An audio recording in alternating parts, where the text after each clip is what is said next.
Molt bona tarda, benvinguts a la retransmissió d'aquesta diada castellera de la vigília de Sant Fèlix, Festa Major de Vilafranca, 29 d'agost, prop de 3:45 de la tarda, en moment en què els xicots de Vilafranca es disposen a iniciar aquesta jornada del dia 29 d'agost, la primera de les 3 diades castelleres que conté la Festa Major de Vilafranca. Una salutació de qui us parla, Carles Esteve, que s'encarregarà de la retransmissió d'aquests 3 dies de les diades castelleres de la Festa Major de Vilafranca, i també amb el suport dels comentaris tècnics de la nostra companya Raquel Sans, que habitualment condueix amb un servidor el programa Plaça Castellera a través de les emissores de Com Ràdio i des d'Ona Valls FM. Raquel, bona tarda. Hola, molt bona tarda. Festa Major de Vilafranca, un horari potser catalogat com intempestiu, pel que seria el fet habitual del món casteller, que s'inicia una diada castellera a 3:45 de la tarda. Doncs sí, és un horari certament estrany, perquè no és ni abans ni després de dinar,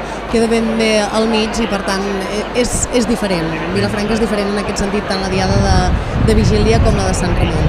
Recordem que aquesta jornada castellera, com la del dia 31, l'oferim en diferit a través de Vilafranca Televisió, però que la jornada de Sant Fèlix la podran viure en directe a través d'aquesta pantalla. Bé, doncs els xicots de Vilafranca són els encarregats d'obrir la diada d'enguany d'aquest 29 d'agost, i atenció perquè ho fan amb la Torre de Buit en Folre, el primer cop que la portaran a la plaça aquesta temporada, un castell que mai ha estat intentat a la primera ronda en una diada de vigília. Sí que la Torre de Buit està present com a intent en els darrers anys. L'any 2004, la temporada passada, van fer un intent a la segona ronda, com també ho van provar a la segona tanda de l'any 2003. L'any 2002 aquest castell no el van portar a plaça, però sí que l'any 2001 van aconseguir descarregar en la jornada de vigília. Enguany és el primer cop que ataquen aquest castell, 1, 2, 3, que conformen la trilogia de 8 que els xicots de Vilafranca volen fer avui aquí a plaça. Doncs sí, la Torre de Buit en Folre, potser el fet de que les temporades passades, la 2004 i la 2003, el fet de portar-la en segona ronda no els donés bons resultats, potser és això el que els ha fet variar la tàctica, per dir-ho d'alguna manera, i escollir aquest castell com a castell de sortida. Veiem com pràcticament està tot el folre a dalt, està acabant de pujar tot el folre, i veurem si veuen que el castell està bé de mides per decidir tirar-lo amunt. A més, Carles, hem de recordar que els xicots de Vilafranca arriben a aquesta actuació de vigília en millors condicions o en millor estat de forma, per dir-ho d'alguna manera, que en temporades anteriors. Cert és, uns xicots de Vilafranca que per bé els hi ha costat agafar el ritme dels castells de 8, el passat cap de setmana feien una doble actuació amb el 4-8 i la Torre de 7, un fet important en la trajectòria d'una colla que aquesta temporada, per exemple, ja ha aconseguit en 5 ocasions descarregar el 4-8 i per primer cop en la seva història carregar el 3-8 abans d'arribar a Festa Major, quan era un dels objectius precisament d'aquesta jornada. Enguany el que estrenen és la Torre folrada en la diada d'avui, sembla que la donaran per bona, sonaran les gralles, pugen el que són els quins del castell d'aquesta Torre de Buit en Folre dels xicots. El que podem dir, que és important aquests primers compassos del castell, és que el folre està molt paradet, no hi ha canvis de peu,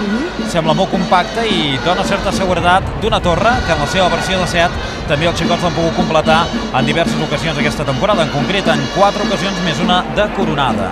Veiem que els dosos estan ja a les esquenes dels quins i de moment, el que deia el Carles, el castell molt parat, el folre sobretot molt quiet i de moment encara no hem vist cap canvi de peu. Realment el castell està pujant amb molt bon ritme, la canelleta molt ràpida, molt àgil, i si el saben portar i el saben mantenir, doncs si més no, està clar que el podran carregar. Pateix una miqueta més de quarts, on s'ha entregirat una miqueta el castell, tot i així la connexió entre folre i terços és perfecta. Atenció que entra la cassoleta, col·locada ja l'enxaneta darrere de dosos, remuntada final, i els xicots de Vilafranca que carregaran el seu castell folrat en aquesta diada del 29. Aleta, Torre 8 en folre, la patiran a la baixada, s'ha entregirat encara més el castell. Aviam la sortida de la canelleta.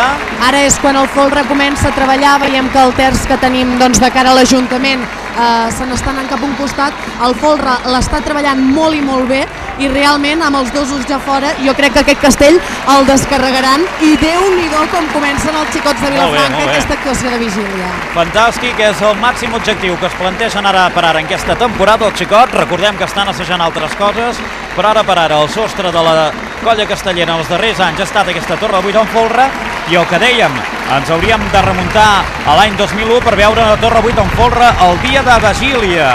Primer cop que ho fan en primera tanda en un dia 29 d'agost, els xicots de Vilafranca que enceten la diada del 29 carregant i descarregant la torre de 8 en folre. I Carles, la moral que els hi donarà aquest castell, veurem què és el desenvolupament de la diada, però Déu-n'hi-do amb la moral amb què comencen aquesta actuació. Posteriorment, segurament 4 de 8 i 3 de 8 seran els castells dels vermells.